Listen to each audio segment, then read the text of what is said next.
Dominic. Hello, how are Hello. you? Fine. How are you? Am I going to have the privilege of video? Oh, that's nice. Hello.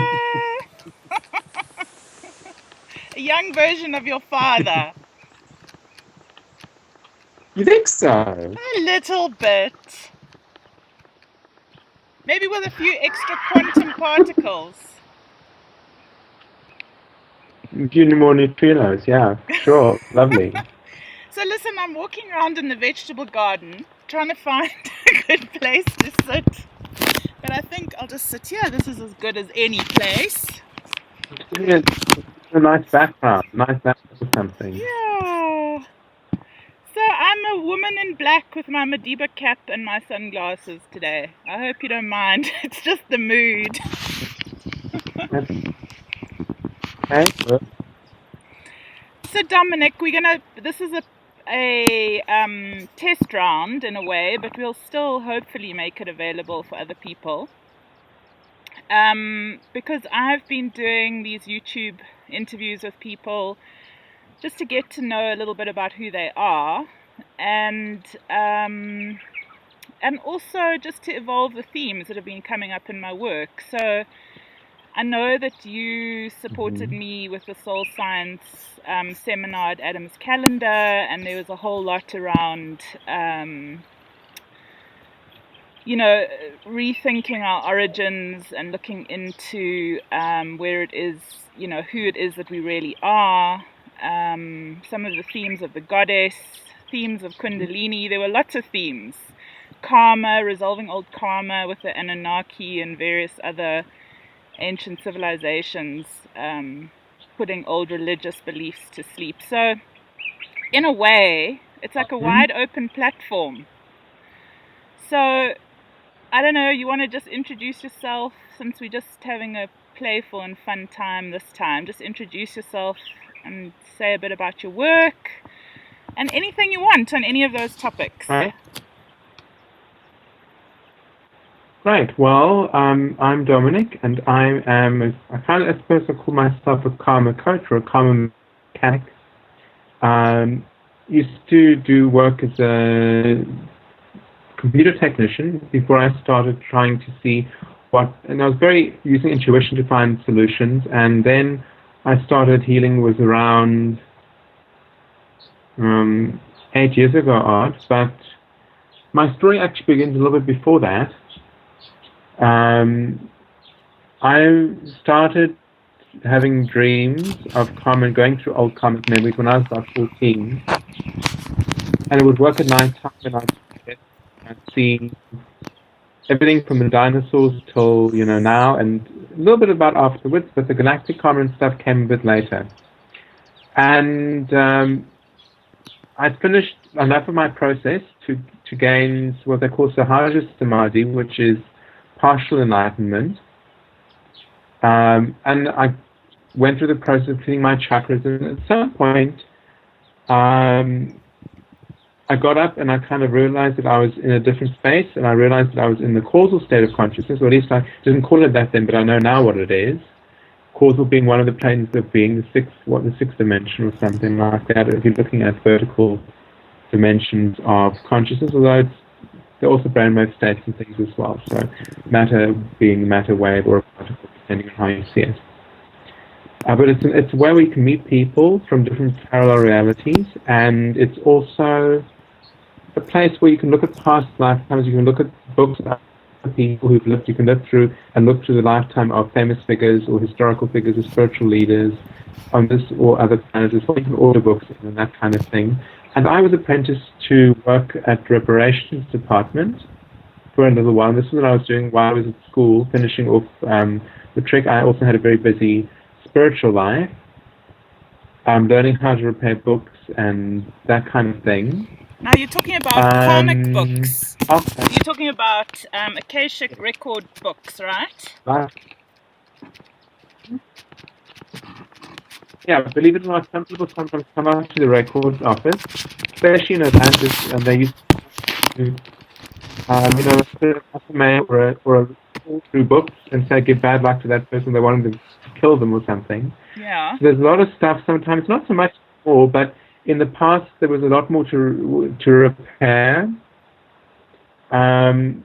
Occasionally you need more copies of one book. Like Jesus' book, for example, has quite a lot of copies, so people can do them all at the same time. So just copies, making copies of books. To blow people's minds, I mean, this is quite a mind-blowing topic if you think about it, because not many people think about the fact that there's such a place as an Akashic Records library, a kind of library of information. It's almost like where all of our journeys have been downloaded from our soul, isn't it? In a way, on a kind of frequency and informational basis. So in a way, you're working in the Book of Souls, in the Library of Souls, isn't it? Sort of, in a way. Absolutely, and it's like it's tapping into cellular memory, it's tapping into your heart, it's just seeing the thing as a kind of in first or second person, as a kind of in sort of more human or 3D kind of terms that you can navigate and see things and work with them. So I suppose working with the screens and the computer machines that they've had in the library for kind of a few millennia, by the way, got me into working with computers, and eventually I started off my healing career when I kind of resigned and said I can't kind of do this anymore. There was a big transformation, a big level of exhaustion, and I apprenticed myself to a shaman in the States and did a 1-year apprenticeship. Didn't take it much further in the beginning, so it was just introductory to shamanism and herbs, working with your guides, working with nature spirits, working with and this is where I got to understand more about the levels of existence and that this was a causal state. And I got attuned to Reiki as well over the next couple of months, and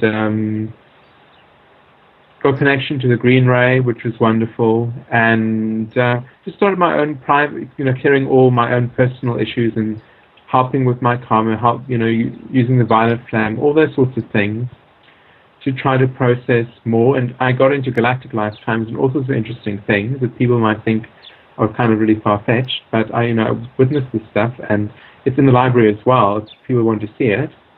And then I realized that just for a while ago. So can I just say something there before? Can I just say something? I've decided this is going to be totally spontaneous. I have to walk around this farm while we're talking. It's like a guided tour of your inner world and my outer world. And I try and find a slightly better connection while we talk, just for fun. So, just what you were saying about galactic timelines and stuff like that. I mean, it makes sense that in this Book of Souls, where everything gets downloaded into the Akashic Record Library or whatever, that there would be journeys and timelines and lifetimes and stuff that we had with in other planets and right from the beginning. So it would make sense that there would be records and memories of everything that we've been for eternity, essentially. Hey, is that what you're saying? Yeah, you're back really, really far. Earth has a great biodiversity. It also has lots of alien lineages that make up its DNA and its metaphysical chromosomes and things like that. So we've inherited a lot during the Stone Age and during biblical times, Canaanite era, Gilgamesh era, that kind of era, and also, during the ice ages that hit the planet at various times when life was almost extinct. We had to kind of get predator status and the lions were there, and they kind of transferred that to us and kind of made it through the ice age. At the same time, there were the Native American people who had a very strong angelic link. They landed in about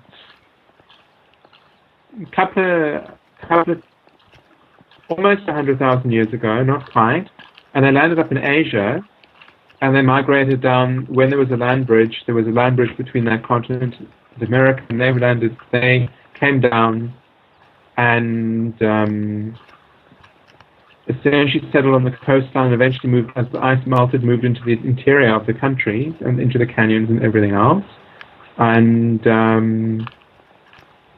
from them, I think we have the angelic line and red blood, which flows in all our veins on this particular parallel reality.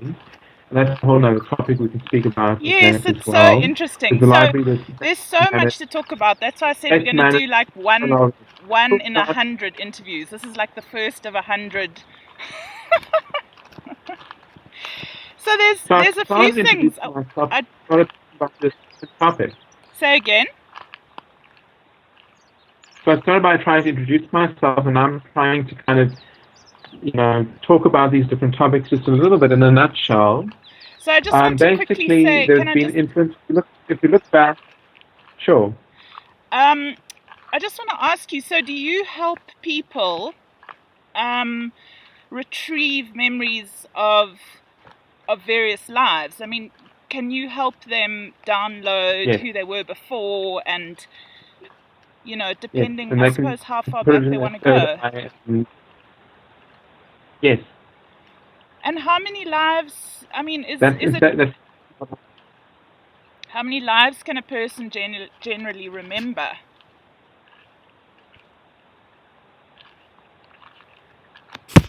Have we lost signal?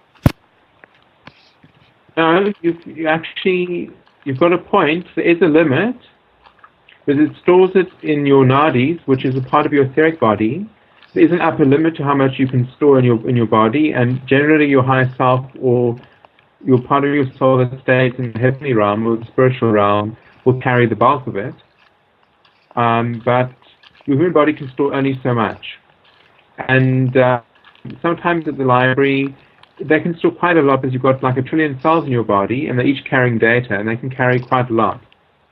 Right. And you've also got memory on your nadis, which is 200,000 different nadis. They look like 2-minute noodles in your etheric grid.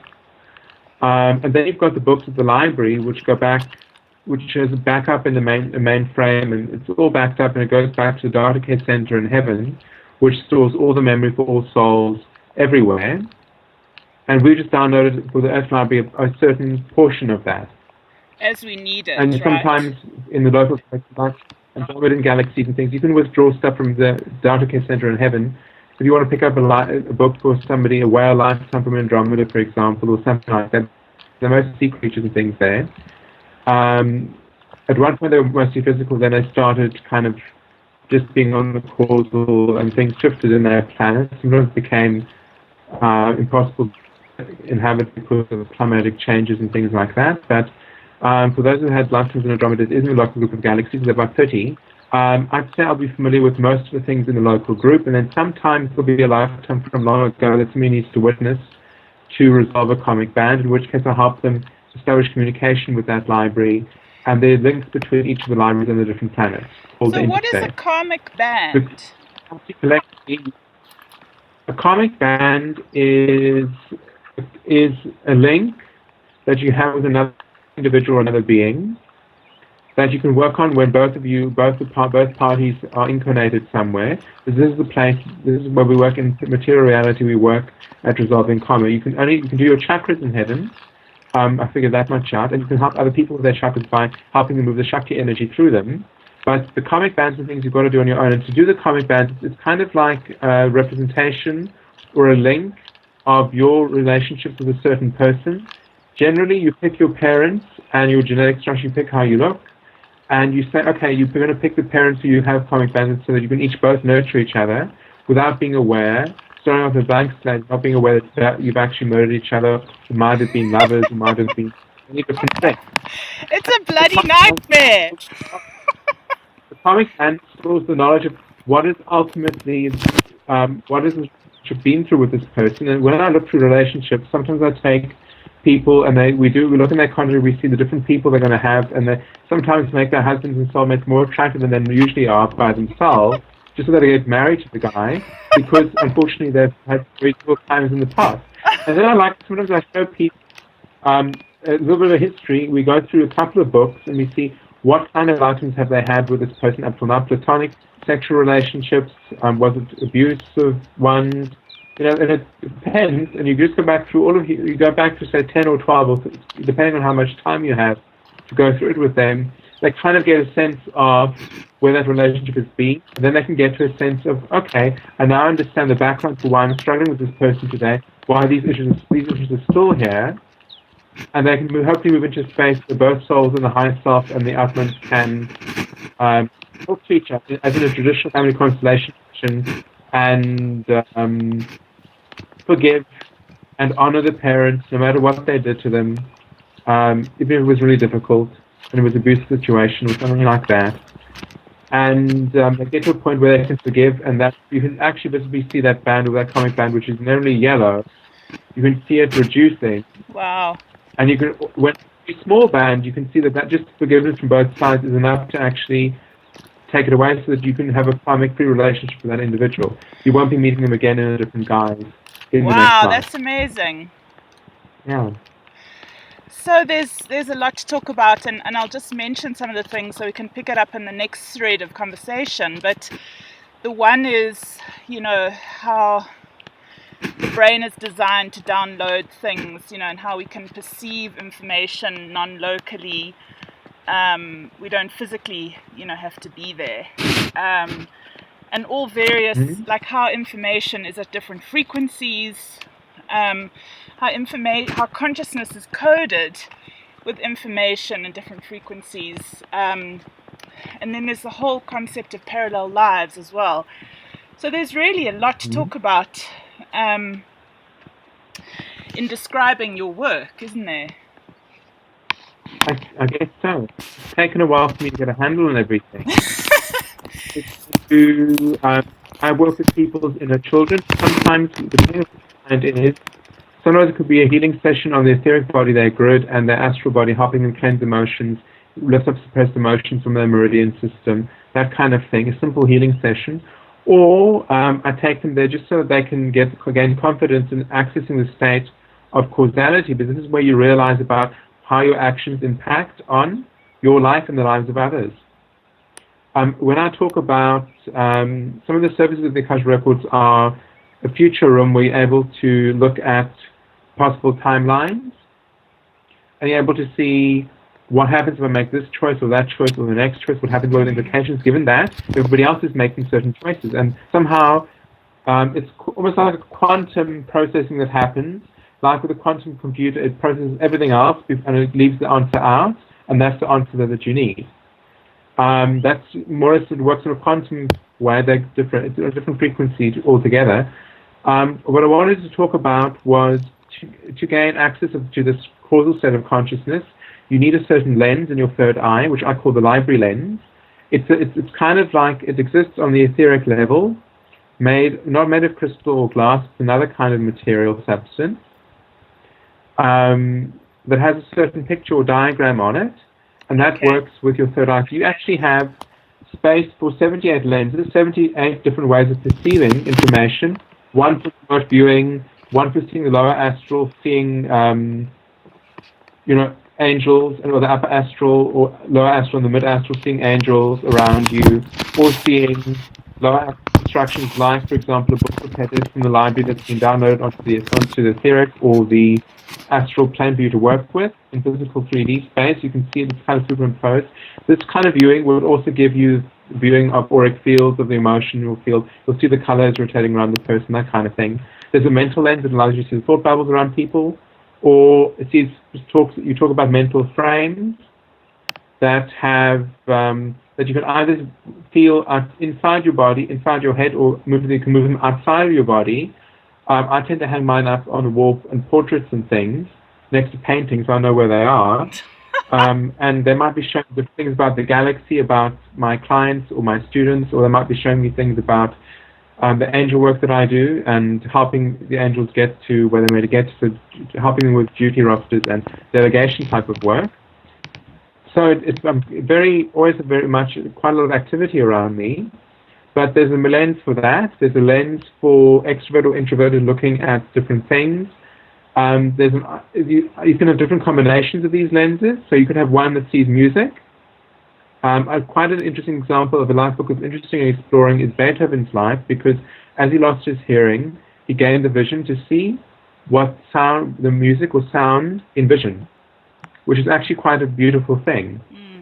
So he saw the sine waves and he saw all the music, and he could see when it was even, when it wasn't, and he composed a lot of his music when he was deaf just by looking at these patterns.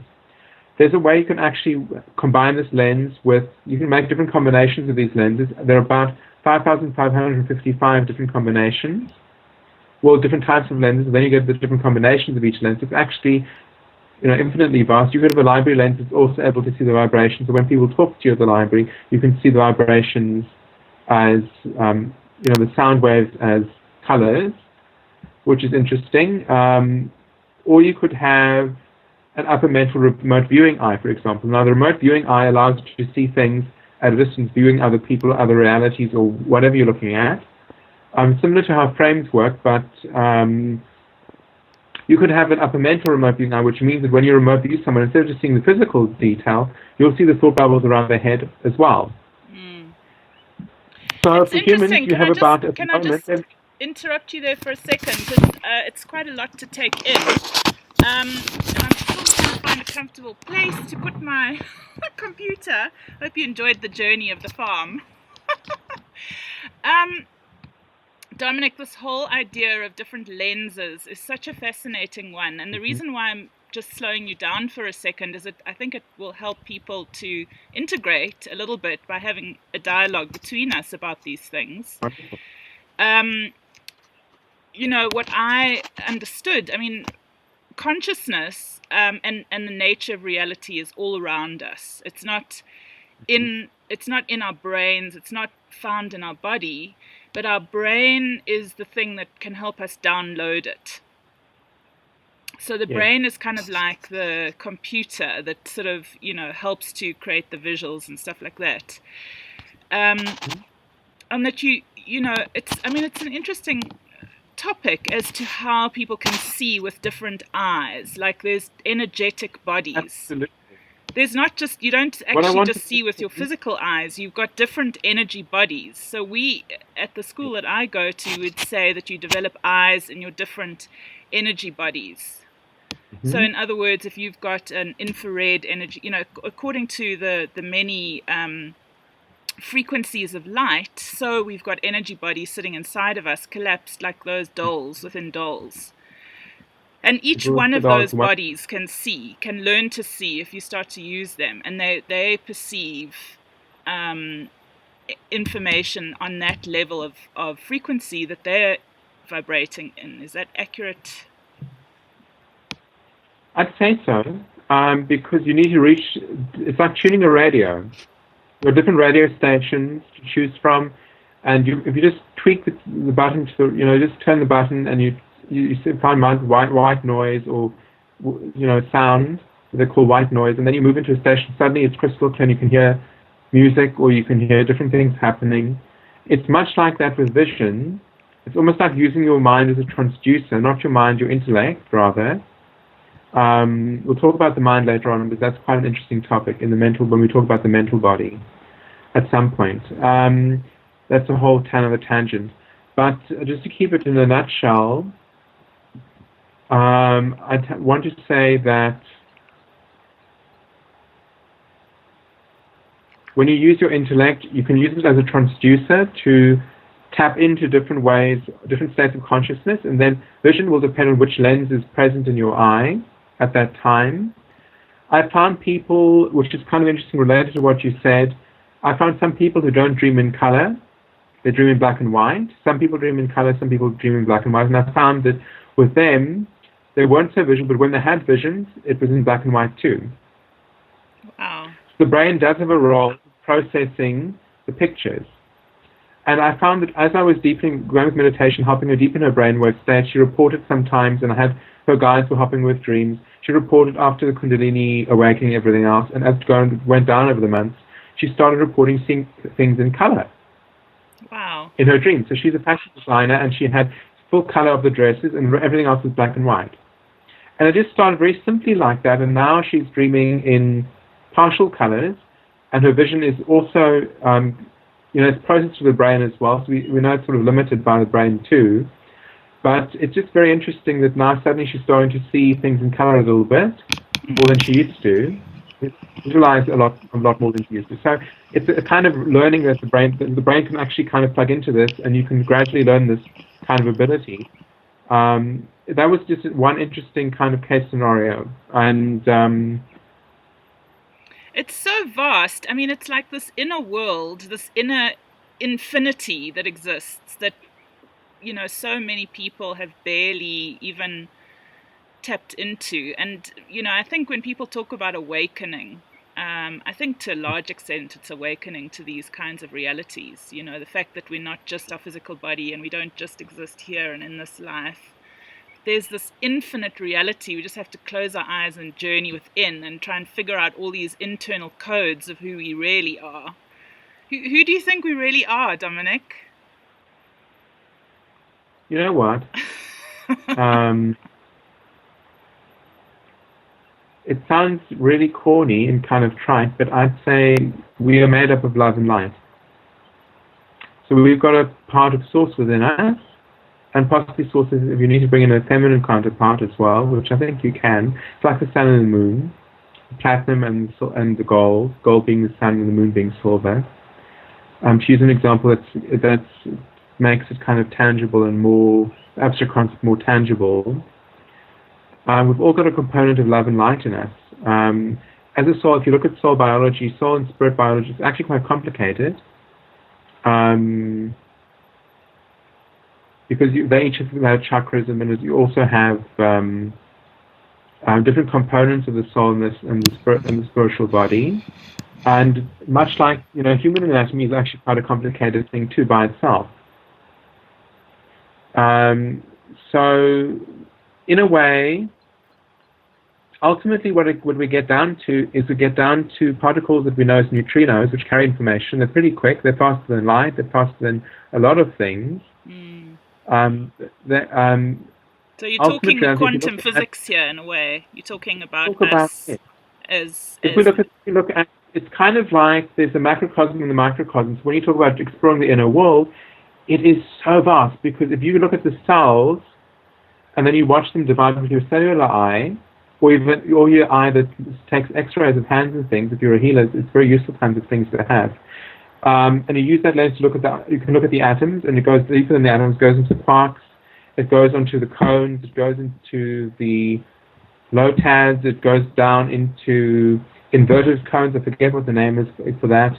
It goes down and down and down and down. Eventually, you start realizing, oh my goodness, I'm suddenly seeing the biverse or the triverse. I'm seeing the universe, and then you see galaxies, and you see it goes down and down and down and down and down. If you look at that, the microcosm is within the microcosm. So it's almost like the universe is, what I want to share, another concept that might blow everybody's minds out as well, is that our universe that we're in now is kind of like Hamlet's play within a play in Hamlet. Ultimately, there's an ultimate reality, and the universe is what we're in, and that the infinite, the parallel universe that we inhabit, and the Earth and the planets we inhabit, are really just kind of like a model set for ultimate reality, to see how can we unify with Source. Because if we look at what happens to us in our journey with karmic evolution, once we've done our bands and we've resolved our karmic balls, and we've learned the lessons and the lessons in each of those lifetimes, either by looking at them detail by detail, or by just sending the energy with your heart to that lifetime, knowing that you have mastered the lessons in lifetimes since then. Once you've done that whole process and you've enlightened all your chakras, and you essentially get to heaven and you ascend, you become an ascended master. You look like a fractal combination between a flower and a fractal. And I often do like between lifetime regressions with people, and they get a look at the sky and they see, you know, what happens there. Well, the inkling of knowledge that I've received is that the ascended masters also have work to do. They don't unify with Source just immediately, or with God and Goddess. They kind of sit and they help heaven with structure. They look at administrating things, they look at teaching, helping the elders counsel younger souls, things like that. And eventually they work with their own frequency, and they have to eventually either golden themselves or make themselves into little platinum units, and their little petals and things, whatever's left after the chakras are removed and blown to bits when they ascend. is a sort of petal, kind of fractal kind of nature, their name into infinity. Much like you said about the inner world being into infinity, and also the microcosm in the microcosm, like I've explained as well. And ultimately their journey gets to a point where they will unite with Source or the feminine counterpart. And that then is ultimate reality. So it's like in the East when they speak about Shiva and Shakti being god and goddess, and then you've got, they look after the universe, which is Maya, it's an illusion, it's a game. And then you have Brahman, or their parents, you know, their parents and things, who live in the ultimate reality, and are using this as an experiment to see how exactly can we get ourselves to become golden or platinum, or whatever level of, how can we kind of return to Source? How do we get to become a shooting star in the sky of Source, in the sky of ultimate reality?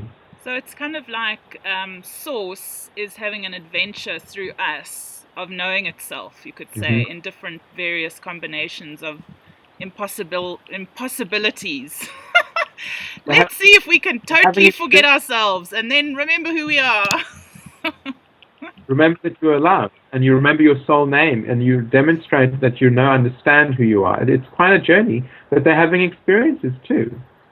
So you kind of wonder, you know, God and Goddess, it's interesting that you have the two that kind of, it's a bit obscure, but if you're an incubator mother and you work with a womb of young souls, and they get their name echoed out to them from a very high place, and they kind of remember, they have to sit and remember this, and they'd have up to 8 billion years they can spend in the womb to figure out what different names mean. They go to sleep, they have an experience to see what is that going to be like to have that name, like remote viewing in your name. Are you seeing all of creation? What's that going to be like? Or listen in your name and you're listening to all of creation, or vocalize, talking to all of creation, or even just simple names like humble or beautiful or artist or whatever. They think about all these things for a very long time, but it's kind of like we wonder with God and Goddess, with Shiva and Shakti, we're talking about them, we're not talking about Brahman just yet. They kind of, it's almost like the womb is made of unfertilized eggs. I'm not sure how it quite works, but you are a soul and a spirit, and the biology is quite complicated, so it's difficult to kind of reduce into just two components, but especially in 10 ultimately, minutes. when you, I know, but we try. There's a bit of a mystery how the souls get there. There's an infinity of souls in each of the wombs, and we know when they ascend, you go back to those wombs, and you go back to the wombmates of people who are in your year, your class, as it were. Which is quite interesting. When you ascend and become an ascended master, when you're not being an ascended master in the sky of heaven, doing stuff, you're sleeping, and you go back to your cabana. It's called a cabana, that's the womb when it's kind of closed off, and that's where they kind of rest and relax and talk to God or Goddess, and kind of you kind of wonder also when you're dealing with this. You talk about Brahman, and the Vedas don't go into much detail about it at all. But that's knowledge that's coming to us from Hare Krishna, from the love transfer civilization that landed here about 100,000 years ago during the Ice Age, and tried to kind of, eventually they became the Indian race, and they mixed with the Numu people who landed here as well. And then, of course, we had the volcano of Sumatra, which blew up in 70,000 years ago, and some had to go over the Caucasus Mountains, and because of the radiation from the sun and the reflecting off the snow, their skin turned lightened and turned white. And there's actually in humans there is depending on your genes for pigmentation, there actually are cells for dark skin tone or light, and it goes from light to dark depending on how much melanin you have in your skin. And then some stayed in Pakistan and then migrated down the Ganges, migrated to the Indus, to what we call modern day India. And they've left this legacy, and they likely had a very strong disciplic succession and very strong oral tradition that brought this knowledge to us. So much that we can see things like in the Bhagavad Gita, which is one of the books out of the Mahabharata, we can see things like in some sutras they're encoding poetry, or they're encoding mathematics for pi. And even if you take the copy from the Akashic Records, you can see spacecraft books. So there's a lot of knowledge. This will be spiritual spacecraft, not physical ones, although they would have had them at some time.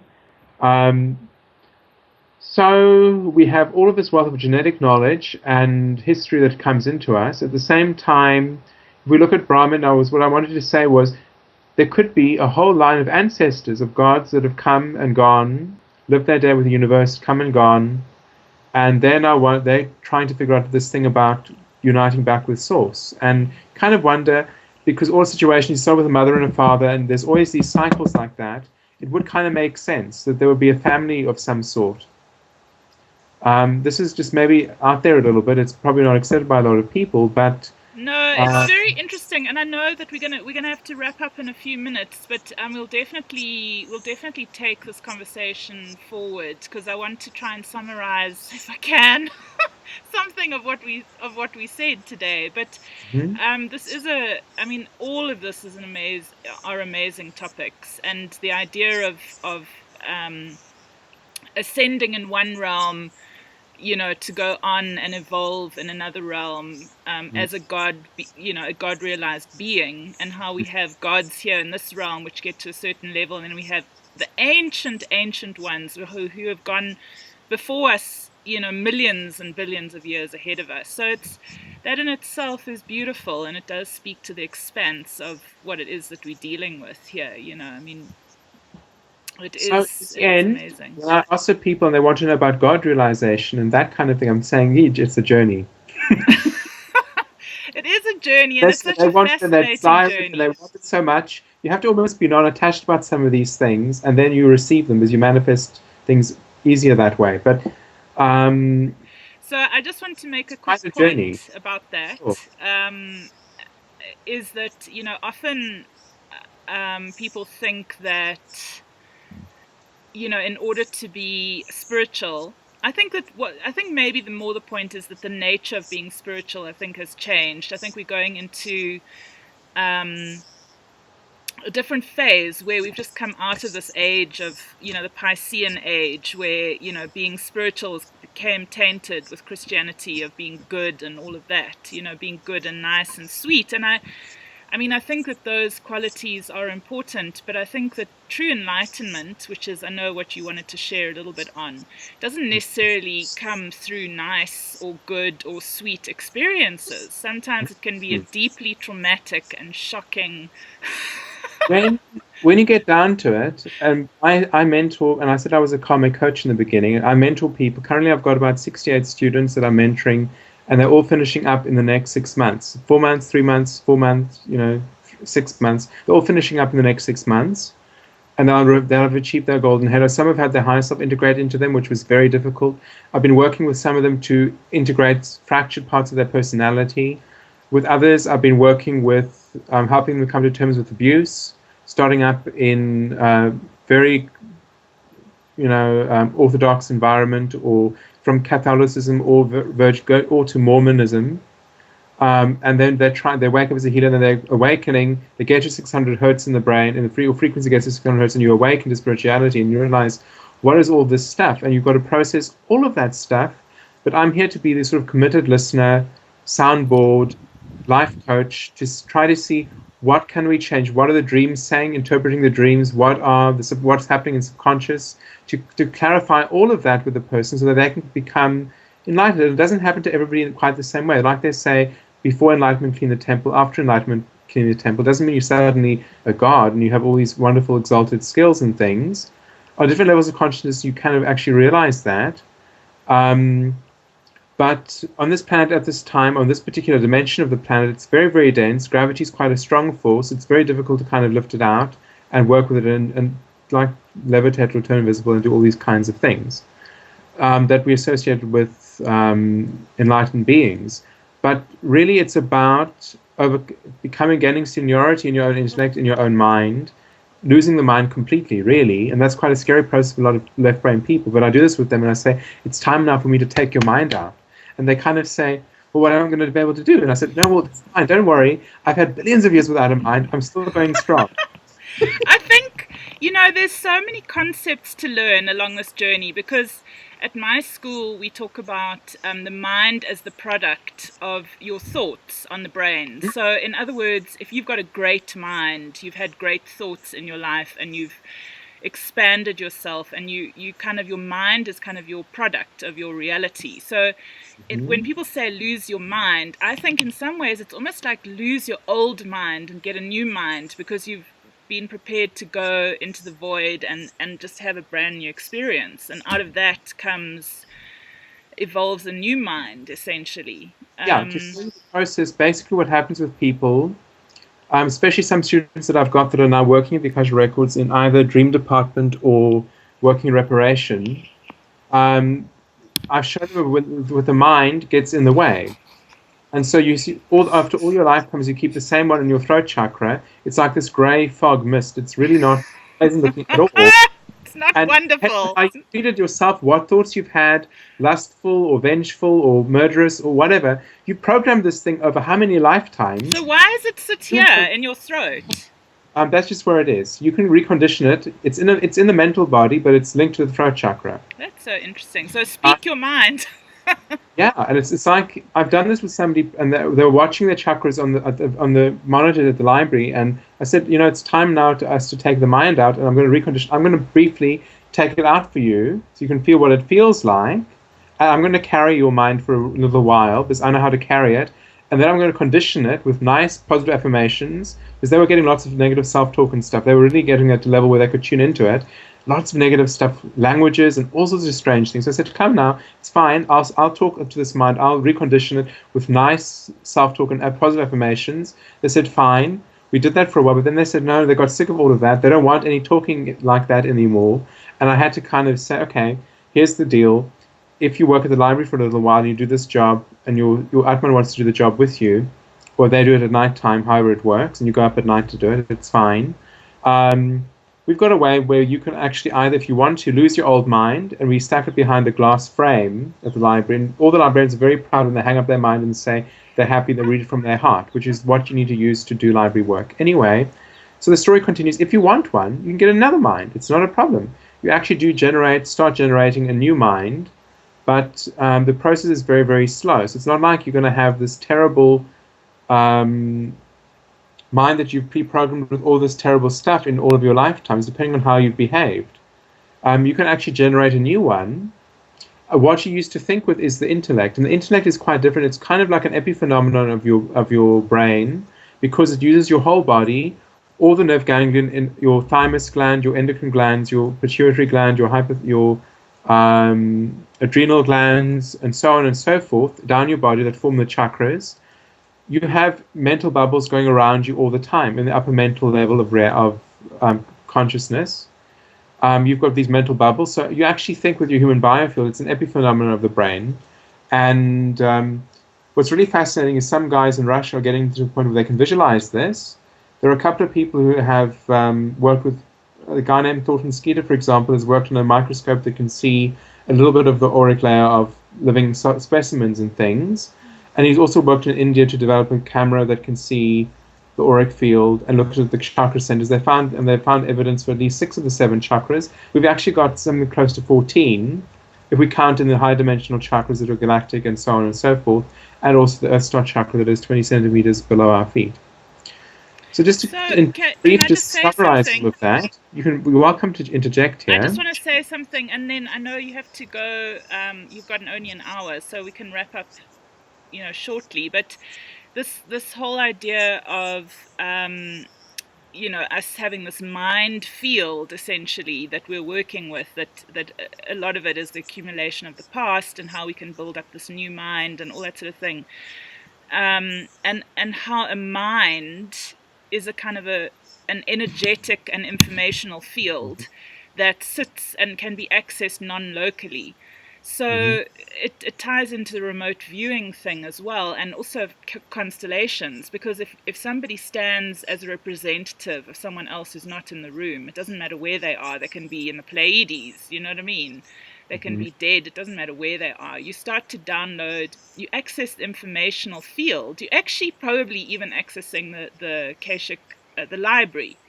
At a sort of very subconscious level, yes. You can download the information, and there's a whole technology of how that works in the brain, and our brains, downloads different parts and different sections of it, and so that's it's just nice to make that link to both your work, my work, remote viewing, because we're so obsessed with the fact that we're our bodies that we completely forget that there's 99% of our reality is is like extra, what would you call it? Like outside of, all around us.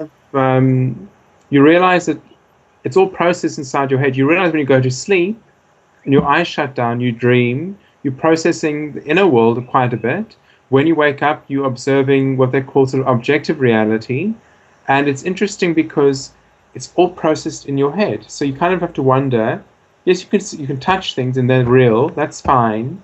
But it's also the colors and all these things all processed in the brain. So when you have different disorders about the eye, like color blindness, and you can't see green, or you have extra pigments in your eyes, and you have four types of cones instead of three. So instead of red, blue, and green, you've got red, green, blue, and say purple or indigo or ultraviolet or something. You can see more colors in the average person, and you realize, no, wait a minute. The brain is limiting or is somehow filtering this field, and when you tap into your different bodies, in a way you get to states that are more encompassing, and you realize different kinds of revelations hit you while you're in these different states, the mental or the astral or the causal or the Buddhic or the logoic and the atmic and so on and so forth, monadic being the planetary consciousness and that kind of thing. It's really kind of fascinating because you realize that it's construct of your brain to a certain extent. So and as you realize that you're not the body, and you do, like, even if you just see, like I had somebody recently who had an ego state that was petrified of death because they were just not sure what is going to happen. So I said, fine, take your inner child with me. Let's watch a lifetime journey. And we did, and we watched them get greeted by their soul group. Their healer came by through to them and said, okay, we're going to work with healing. They played games, they chucked energy, and they saw themselves as this orb of light. And they realized, oh, my goodness, this is not the end. And then they said, that's fine. They hugged a little bit energetically, and that ego state, that inner child jumped in. It's beautiful. So we're so multidimensional. And I think just for all of us on this planet at the moment, there's just such a massive reawakening as we've come into this new age and kind of hit the bottom of the barrel. I think it was the end of the Kali Yoga age and the end of this old earth type mentality and all of that, and beginning now moving back up again. We're moving back up slowly. I mean, even like we think about back to Atlantis briefly, because of all the things they were doing with sound and crystals and things, they worked with, basically leveled quite a few continents, and that affected the density of the planet quite a lot. Gradually, we're kind of growing, and we're reclaiming all of that. We're establishing grid lines. We've got people working with the earth with the ley lines. I've got a couple of students of mine who work with that with sound healing and doing all sorts of ceremonies and things. And there are a lot of people doing that kind of work at the moment as well. So it's about realizing that this is the era where the divine feminine and masculine come in to co-rule. That's how I see it. Yay! It's been rough. So Dominic, we're coming up to the end of an hour, and I think we should wrap it up there. But I'm so excited that we can chat and have this time to, put a video together, and hopefully this will be the beginning of many fascinating conversations that other people can share in. Because I know that, just getting hold of information and sharing it with others is really important. And I know there's a lot that you and I both have to give. So thank you so much for putting your time aside. And maybe you can say something about if people wanted to get hold of you. Like, have you got a website, or how would people get hold of you if they wanted an appointment? Okay. At the moment, my website is called Awakened Healing, all in lowercase, .co.za. How do you spell that? Awakened Healing, so it's AWACKEND HEALING. I think I have Awakened Healing. Okay, I'll put it in the block for people. And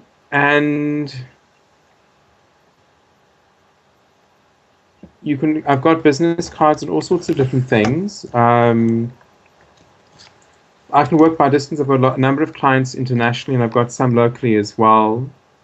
So I do consultations over Skype. But you'll find information, and you can book an appointment on the website. You just send me an email, and I'll respond to you. We can schedule regular sessions, or once a month, or every 2 weeks, or whatever it is, depending on how fast you want to work in accelerating your spiritual journey. Sounds good, and I highly recommend you. Thank you. So we'll be chatting again soon, okay? That was wonderful. Yes. Thanks so much. Lots of love, and see you soon. Okay. Bye. Bye.